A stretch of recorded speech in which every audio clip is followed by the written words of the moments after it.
Hey everyone, this video I am going to show you how you can make a cartoon voice very easily in Adobe Audition.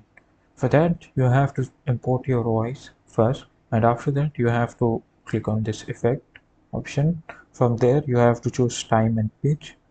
After that you have to choose pitch shifter, click on that.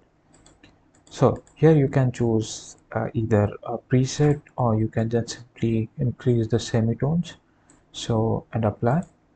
After that, I want to thank the American people for the extraordinary honor of being elected your 47th president and your 45th. so this is the cartoon type voice. So if you want more, you can just simply go to the time and pitch, select the pitch shifter, and click on the angry gerbil and apply. Captain Narrator voiceover or on-screen text.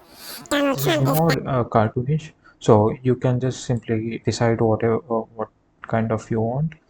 And if this tutorial found helpful, then subscribe to the channel, and thanks for watching.